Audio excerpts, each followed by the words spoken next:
Cristianismo, conjunto de pensamientos. En la antigüedad, el pensamiento se dividía en dos: el pensamiento grecorromano y el pensamiento cristiano.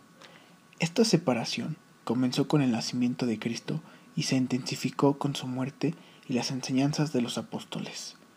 A los romanos les preocupaba esto, ya que poco a poco la gente iba optando por seguir el pensamiento cristiano, pues los apóstoles y los milagros llegaban a convencerlos. El pensamiento grecorromano consistía básicamente en las tradiciones que ya tenían y en el politeísmo. Los problemas fundamentalmente planteados fueron el estudio de la naturaleza, el cosmos y su explicación, el hombre, el ser, los principios que debían regir la vida y del conocimiento en sí mismo. Es un pensamiento o filosofía fundamentalmente práctica, orientada a la acción en la vida diaria. Otra característica de esta época es la rivalidad entre las diferentes escuelas filosóficas. El pensamiento cristiano empezó con el nacimiento, vida, muerte y resurrección de Jesús de Nazaret. Sus enseñanzas fueron comunicadas por sus apóstoles, y el pensamiento fue constituido por los padres apostólicos y los padres de la Iglesia. Esta filosofía se basa en un núcleo básico compartido por las diferentes corrientes y escuelas cristianas. En este núcleo están la Trinidad, que Dios es uno y al mismo tiempo tres: Padre, Hijo y Espíritu Santo. Mateo capítulo 28, versículo 19. El Verbo. Dios Padre creó y conserva el universo con su palabra. Juan capítulo 1, versículo 3.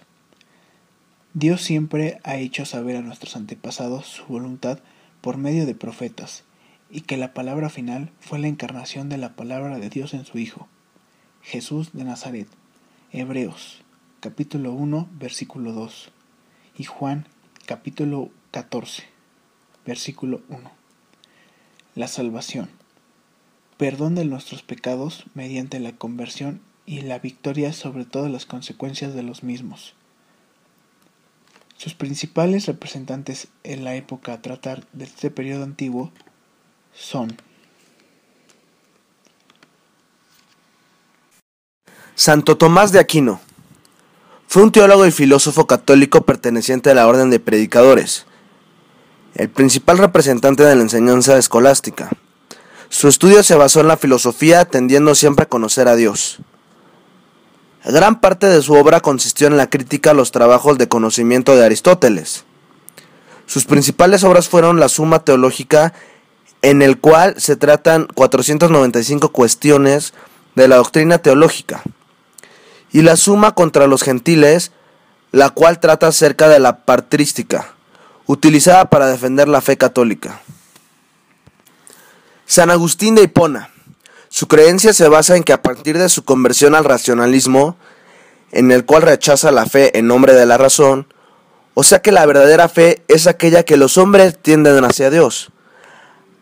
A sus 19 años se pasó al racionalismo y rechazó la fe en nombre de la razón.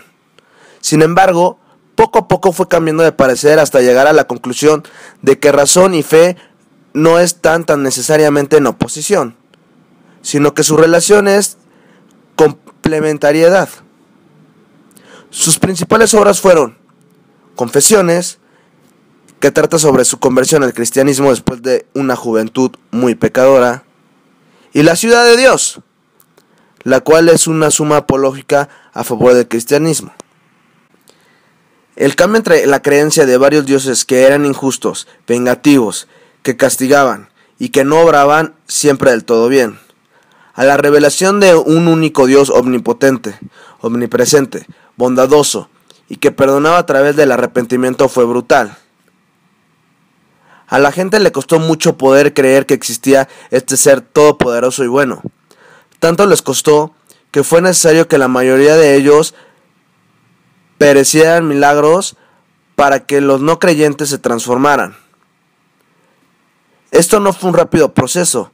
De hecho, tardó 3 siglos en ser aceptada por el Imperio Bajo, el mandato del Constantino, y fue aproximadamente un siglo después que se convirtió en la religión oficial decretada por el Justiniano.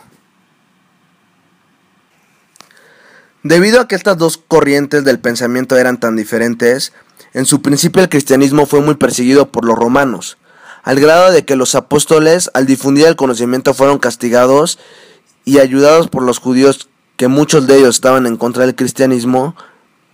Les fue muy difícil propagar esta religión. Con esto nació la patrística, que se ocupó sobre todo de la apología o defensa del cristianismo frente a las religiones paganas primero, y las sucesivas interpretaciones heterodoxas que darían lugar a las herejías, para defender con argumentos sólidos el cristianismo frente a los no creyentes y atacantes.